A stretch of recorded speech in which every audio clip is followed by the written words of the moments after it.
Good morning, everybody. Welcome to Coffee and Cookies. My name's Lindsay, and I co-host this with Nick. It gets pretty interesting. If you've never joined this show, it's fun. So make sure you have your coffee. Why do you always laugh at me? He's always over there cracking up, and anyway. He wants to put in a camera, and I think it would be good just to have, he laughs at me a lot. I am seriously thinking about putting a third camera so we can open up with like a split screen of you talking, and then like a third camera that can show the two of us so everyone can see my responses and actions to it. Why don't we set it up? It's right here. I know. Get on that. Oh, I got in trouble. The look. So guys, how many of your women's how many women in your life can do that look like on command, right? Like they have that look, and you're like, oh yeah, I might have crossed the line right there, and you gotta laugh it off. You have to figure out how to pivot, right? Because somehow you're in trouble. You don't even know what you did, but you're in trouble. Oh, you know. Don't even play that. Don't even play that. You know. But do you? But do you really know? Just take ownership. And apologize. All right, let's have that conversation. Are you ready? And say you're sorry. I need you to apologize. Why? I'm not telling you why. You should know.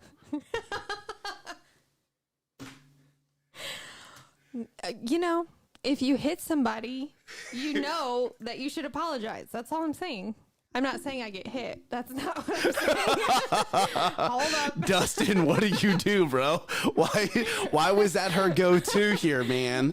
I need him in the comments. Like yesterday. If you were friends with Dustin, get him in the comments, because Lindsay's being vicious. I need backup. Bringing me to tears here. Chances like it's a double shot. It's fun. I need a double shot of espresso right now. I would love that. Chance, how you doing, man? We haven't seen him in months. In a long time. Here, I'm gonna do a split screen. Yes. Chance, we need to have you on the show, brother. We need to get you in here, man, because it's been months. I mean, I haven't seen him probably since October of last year. This man's moving. Like, if you follow his Facebook, this man is busy. He's I believe he's VP, or he's marketing director for a pretty large medical company. And man, they keep him busy. Yep. But man, talk about a good guy, right? Good guy. So hey, he's in the comments. He commented. So we're gonna talk about him. We're glad you're here. We're gonna talk about him. I'm actually gonna text him later on, see if we can get him here on the show, because here's the other thing that Chance brings. Chance brings just great perspective on what's going on in the personal health world, right? Because that's his niche, that's his industry. So that's yes. I'm gonna message him. That's gonna happen. So hey, let's talk about this, guys. How often have you been in trouble, and your girl's like, you should know why you're in trouble. And you sit here, and here we go, right? Sometimes, and Amber does this. Like, I'm not just saying everyone. Amber does this. Is she'll be frustrated at me for something. I don't even know what I did wrong, but I know I need to give her space. Wise man, right there. I know. One. And I'm not saying it's all women. I'm saying majority of women. Okay. One, two, she's also an integrator. So she's very much going to think about what she's going to say before she says it. And me being a visionary, I'm like, honey, I know you're mad at me. I don't know what I did, but can you please tell me? I need to know now so I can fix it, so I can get moving on. Because I'll get into this loop of there's something wrong, I need to fix it. There's something wrong, I need to fix it. There's something wrong. Yes, I probably just need to apologize, but I don't even know what I need to apologize for. See, every woman said, yes, you need to apologize. You need to apologize. And I'm sitting here saying, yes, I get that, but I don't even know what I need to apologize for. What you're apologizing for. Does it matter? Of course it matters. Because maybe the apology she's looking for is not the apology that I have in mind. Maybe what actually may have hurt her feelings or something that I didn't do correctly, what I'm thinking it is not what she thinks it is. So there's a disconnect because there's a lack of communication. Whereas if you can say, hey, Nick, when you did this or when you did that or whatever, oh, great. Hey, let me apologize for that. Let me hear you say that you forgive me and let's get moving forward. So for me, we actually have a marriage counselor like right here, and I wonder if she's listening into our conversation. Like she's right behind me, one or two walls over. I'm loud. So for me, it's more of like when I get frustrated or I get hurt or something like that, I don't talk about it right away because I'm processing, should this even bother me? Instead of having the conversation. I have the conversation, but I need to process. 3 days later. Hey. Shots have already been fired. In both directions. Yeah. Shield. Blink, blink, blink, blink. Anyway, I like to process because should it even bother me? But if we have the conversation, I can help you determine if it should even bother you. You don't get to tell me what bothers me and what doesn't bother me. No, I didn't say tell you. I said have the conversation, Okay? Because something... Let's rewind that. No, seriously. Like, we need to have the conversation. I don't need to tell you how you should feel, but maybe you took something the wrong way. Maybe I said something and meant it this way, but you heard it that way. Okay? Truth. And now you're sitting here and you're mulling over a situation, or you're mulling over what someone said, and here we go. Ready? I'll even take ownership of it. Maybe I didn't articulate it correctly. Maybe I used the wrong terminology. I do a lot of talking. Maybe I didn't use the right terminology. Or maybe, here we go, right? I feel like this is a therapy session for you and No, it's not. This is not therapy. This is something that I haven't just realized in my own marriage, but I've realized in just general, right? Maybe it's the tone. Tone is huge. Right? Tone is something you don't get when you text message. Right. Okay? But maybe the tone was a little off because maybe I was frustrated at this, but when I spoke to you, I was still irritated. I had the irritated tone, and you heard it, and maybe you thought it was aimed at you. Maybe. Where's my coffee? I need coffee. Do I really need coffee? No, I do what Chance says, a double shot of espresso. Anyway, you have a whole list of ideas to talk about, right? Today? Yeah, but this is a good one. Oh, well. This is a good one. I like this one. I thought we were done with the conversation. Where are we going with next? What's next? Are you sure you want to go down this direction? So here we go, right? Let's talk about counseling. Okay. Let's talk about counselors. Yes. Okay. This is news to me. So let's talk about. Going? Hold on. Here we go. Ready? Let's talk about selecting your counselor. So there are certain people in my life that go to counseling. Okay, and great. I'm glad they have found someone to help them work through what they need to work through. Okay. Does that counselor have the same beliefs and foundation as you do? And did you even know to look? Well, that's not something they're required to publish. But is it? Like, you would have to go interview them to know and understand. And do you? Or right? do you just go, oh, this is a counselor, I'm just going to immediately trust them? Right. There's shady people all over. There are. And so here we go, right? Again, I have nothing against counselors. Well, where I'm going with this is you need to be aware of the lean that the counselor has. Okay? Because you are imparting onto this counselor, right? A lot of very personal items, Yes. a lot of personal life experience, and you need to make sure before you start sharing that with them, you need to know their lean, you need to know their direction, you need to know their process. Okay, so where I'm going with this is I've had good experiences with counselors and I've had bad experiences with counselors. Yep. Okay, and the bad experience happened because that was not done. Okay. So the good experience, did you do that? yes, I absolutely interviewed my counselor. Absolutely. It was a counselor through the VA. Uh-huh. And it was conversations about what has happened during my military time. And here we go. Here, I'll just tell you what it is. The first counselor I had was not American. Was not pro-American. I know, working for the Was VA. that in the VA? Yeah, I'm not lying to you. I am not lying to you. Was in the VA, and the counselor was not pro-America. How did he get that job? She believed that her country and her demographic was better than Americans. Okay. She can't. She not have that belief? Not when you're talking to someone not when you're talking to people that have put their life on the line for this country. And you actively degrade America while you're supposed to be having your counseling session with them. That doesn't seem helpful. And you're working for the VA.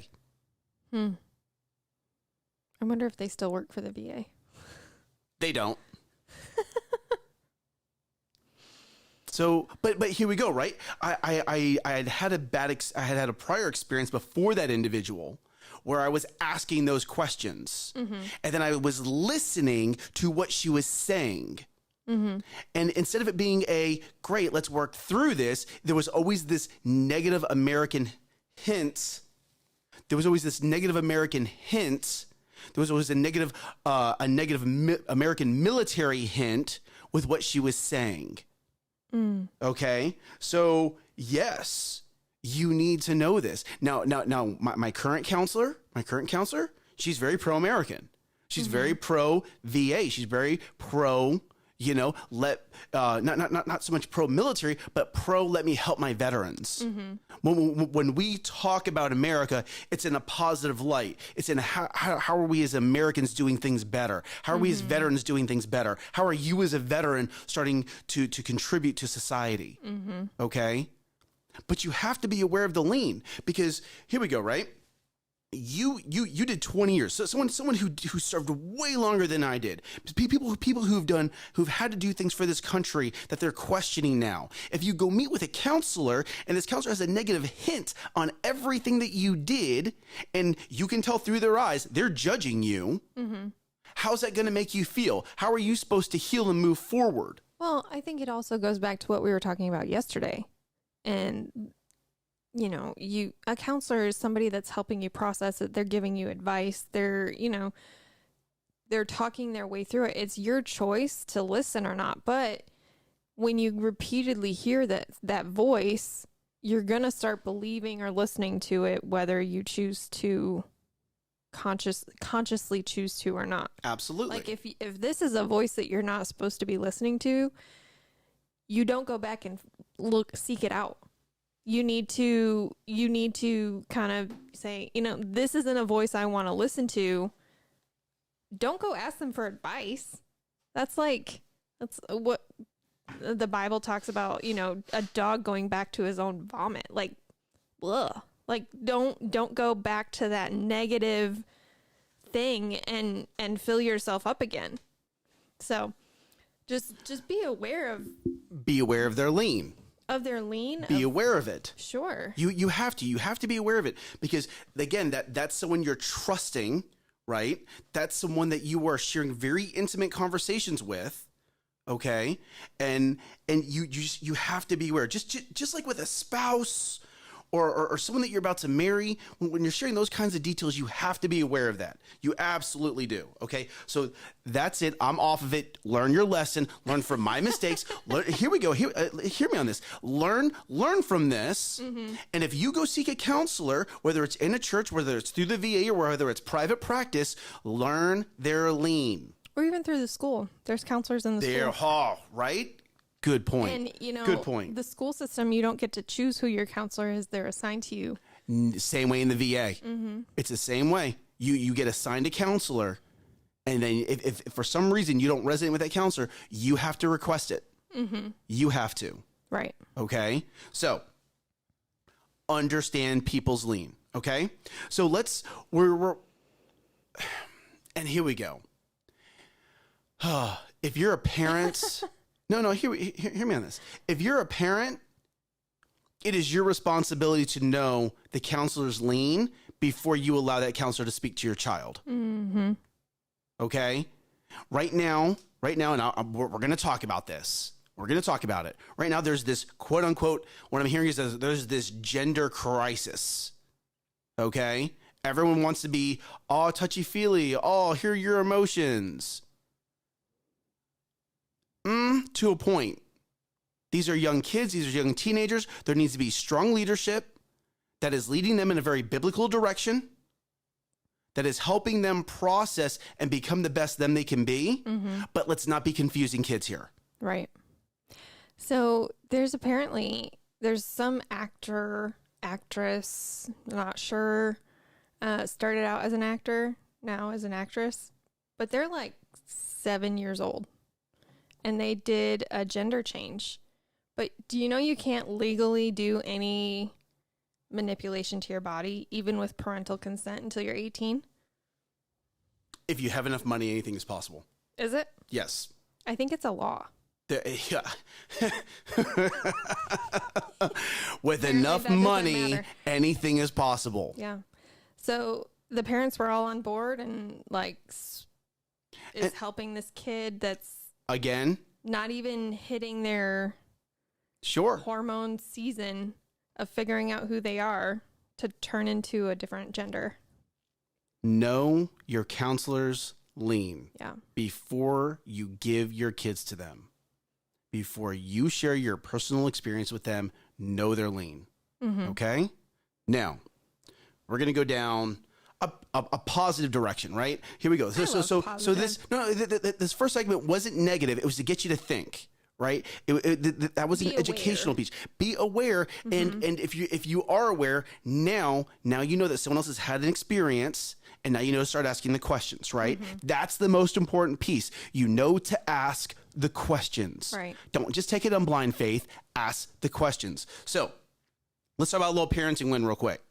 Well, let's hear it. Okay, so if you don't know, I am a girl dad. I have 3 daughters. They're very young. They're all 5 and under. Okay, but when you have kids and they start to have these different emotions, right? They don't know how to figure out these emotions. Sometimes they have highs, they have lows, just like adults do, right? But sometimes, but adults, hopefully, if you're an adult, you've learned how to regulate that a little bit better. You've learned how to manage it a little bit better, right? Again, I hope, right? Because I don't know. I don't know what everyone can and cannot do. Okay, Now, something that I've been working on with my kids to help move them from maybe a negative persona or a negative feel to a positive feel is to challenge them in leadership. Okay. So we actually have a leadership challenge. And I'm not saying you have to be in a good mood when I ask you to do something. I'm not saying you have to be in a good mood when you need to display leadership to lead your big sister or lead your little sister, right? Because sometimes the little sister will be the leader. But it's praising the leadership of whichever one has decided to be the leader and be in a good mood and do things the direction that they need to do things. One, you have that. There's one, but then there's number 2. Is when one starts pivoting down the wrong direction, is going, okay, is this leadership? I'm raising you to be a leader. I am raising you to be great. I need you to take your deep breath and let's think about this. How do we become great? How do we become a leader in this household? So you know how you were yesterday, I think you mentioned, I don't even know if it was on the show. You're reading this book, and in the book, this parent asks the kid, are you where you're supposed to be? Ooh, yes, yes. Are you doing what you're supposed to be doing? Mm-hmm. So I actually used that on my daughter last night.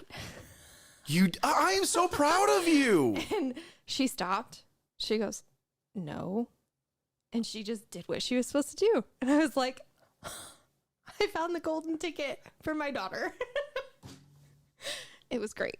So okay, so your daughter was doing just say X, right? And So we were tell the story. We were finishing up dinner, and my kids always take care of their plates, you know, learning them to be responsible and help with the cleanup, and you know, we're teaching them to set the table and you know, be a part of the family. We're not just waiting on them hand and foot. But so we're wrapping up dinner, and I'm like, okay, we had tacos last night, so there's a lot of stuff on the table. There's, you know, lots of stuff to put away. So I was like, Lexi, I need you to take care of your plate. I need you to, you know, help clean up the table. And she started going, but Mom, I think that, and she's gotten into this habit of, but I think, or, but, and I'm like, are you doing what you're supposed to be doing? And she goes, no. Can you please do what you're supposed to be doing? Yes, Mommy. And she took her plate to the sink. It was great. Greatness. Well, that right there is a parenting win, right? Was she trying to figure out a different direction to get out of maybe putting her plate at the table? Maybe. Maybe. She was trying to figure out her thought of, you know, like, she couldn't even formulate her thought to say what she wanted to say. And I was like, okay, let's pause. Are you doing what you're supposed to be doing right now? Like, but I want to go play, or but I need to do this, or sure. But I whatever. No, you can play later. So it was good. It was good. I liked it. And that is a win, right? Because what you've done is you've now reset the expectation. You didn't get frustrated. You didn't get mad. You didn't use your voice, right. Or you didn't use an action. Maybe like somebody say like almost like a spanking, right? It didn't need to escalate to that, right? Because you were able to almost de-escalate it, ask that question, and get them to think. And now she got to, as the child got to make the decision, and she led herself. Yes, and then after that, as I was finishing up what they couldn't do of, like, you know, putting stuff in the fridge, it was too tall or whatever. I was like, okay, let's go turn on the bath. I need you guys to go turn on the bath and get in the tub. And no pushback, no but, no, yeah, Mom, we got this. And it was amazing. Like, they pretty much bathed themselves last night. I was like, this is amazing.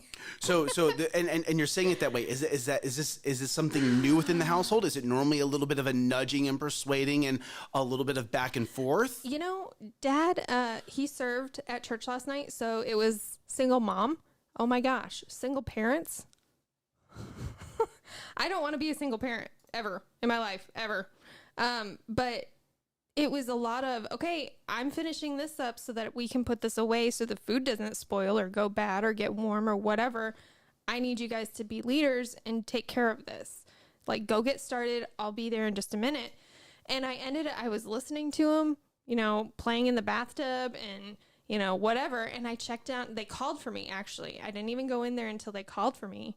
And they were playing. They're like, Mom, watch this. And they were just splashing and having a good time. But they were in the tub with the right amount of water. And it was just like, have I not been holding you or raising the bar for you as you've been growing, right? Hold on. That's good. That is so good, right? You're keeping your kids accountable. Yes. You keep raising the bar. Keep going. I'm loving this story. Yeah, so it was more of, you know, wow, that little reset. Tristan heard us talk about that reset, you know, with Lexi of, are you doing what you're supposed to be doing? They didn't fight about who gets to sit in the front or who gets to sit in this or what toys they got to play with. They just got in the tub and they started playing. Like, it was just a leadership moment. And I was so proud of them. That's gold.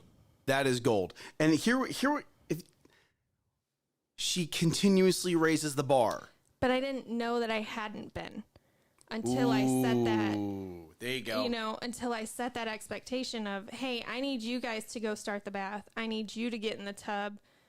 And they did everything that they were supposed to do. They took their clothes off. They went potty. They got in the tub. It wasn't well, I don't know what to do. It wasn't I need somebody else to lead me in this because we've been doing it with them for consistently. My husband, it's all him. He's usually the one that handles and wrangles bath time. Mm-hmm. But it was so good of just. And so props to Dustin on that, right? Because yes. Dustin is really good about systems, right? He's really good about consistency. He has very consistent systems. So the kids have gone through this system enough. They've heard it. Yep. They've seen it. They've done it. Yes. And now when you needed Tristan and Lexi to step up and get it done, they had been through the process of, they knew exactly what to do. So my fail, what I'm realizing in the moment right now, is that I did not share how proud I was of my husband for being the leader and the example to my kids, and to my kids for leading themselves and taking care of business. Like, so there is never a wrong time. It is never too late to praise your kids. I was just thinking, I'm like, I need to make sure and tell them that tonight. You do. Absolutely you do. Absolutely you do. And you want to know what? I think an M&M or some treat should be given as well. You just what? So I've been struggling with, I gave up treats, right? But your kids didn't. My kids didn't. No. So we went to a birthday party on Saturday. I didn't have cake. Oh no. We went to a birthday party on Sunday. I didn't have cake. Oh no. So my husband, he's like, I'm so proud of you. You didn't have any cake for the past 2 days in a row. Let's make it 3. And I'm like, you want me to make a cake and then not eat it? Like, no, he just said don't eat cake for a third time. No, I know, but he's like, I'm like, you want me to make a cake at home, put it all together, and then just let the kids eat it? And he's like, no, why don't you go get him something, or let's pick one up at Kroger or something, like one of those little slices. And I'm like, that's so mean. But I was like, you know what? That's a great idea. That's a great idea. I'm going to go get nothing but cakes because that's Dustin's favorite. My favorite too. Do you remember the first part of this episode? Here we go. Strap yourselves in, ladies and gentlemen. I told him, I'm like, I'm going to go get him Buntinis. He's like, what? And you can't just buy one Buntini. No, you have to buy a dozen. But then I changed my mind. I'm like, no, I don't need to torture myself that bad. So we went and got like super fancy cupcakes. And from where? Small Cakes here in Prosper. Oh, like that's like a lateral move here. Yes. With the like 3 inches of frosting on the top. Oh my goodness. So Lexi picked out, her cupcake, and Tristan picked out his. And of course, Tristan is just like me, and he picks out chocolate. Chocolate with chocolate cream. And yeah, it looked amazing. So we split it. They had half of it on Monday and half of it last night. I've had 4 days of no cake. And Tristan didn't even finish his, and it was sitting on the plate. And I'm like, he's like, Mom, I'm full. I can't finish this. And I'm like, I can't even finish it I can't, like taking it out of the box. It got all over my hands. I'm like, I can't even lick my fingers off. I am proud of you for your discipline. I am proud of you for your discipline. So they've had special treats the last 2 nights. I think, You want to know what? I think they've earned their treat tonight. They have. I think it should come with some extra praise. We'll see about that. No, because they need to know that what they did yesterday had such a profound positive impact on you. But what's going to be better than those cupcakes? Go get them again? No, just give them the cupcake. That's the reward. I don't. They ate them all last night. Oh, they finished it. Oh, they finished it. They finished it last finished night. it. Yes. You don't have to one up what you did yesterday. I know. Just I give them a was treat like, today. They'll be grateful. They'll be grateful. Oh, you know what? They do love some Jell-O with whipped cream. Maybe we'll There do that. you go. See, I knew you come up with something. Knew you come up with something sweet and delicious. Mm-hmm. Something I can't have. Something I can't have. All right, ladies and gentlemen. Good. So good. Thank you guys for tuning in. Hopefully you guys got some good information out of this. Be sure to like, be sure to comment. That's how we know to pray for you. That's how we know to just include you within our sphere of influence. We are going to be launching a Coffee and Cookies morning show website soon. Yay. And I'm so excited for that. That's where we're going to be hosting the episodes as well. So we're going to have Facebook. We're going to have YouTube. We're going to have a website for people to go to. We're talking about maybe doing some different merch of some sort. So there's a lot of things coming along. I'm very excited about this. So thank you guys for tuning in. It is Wednesday. This is a 4-day week, and you guys got to crush it today. So be sure to look at your big 3, know what you got to get done today, make a plan of the day, and let's execute on it and make sure that you Rise up and crush it. Bye, Bye y'all. y'all.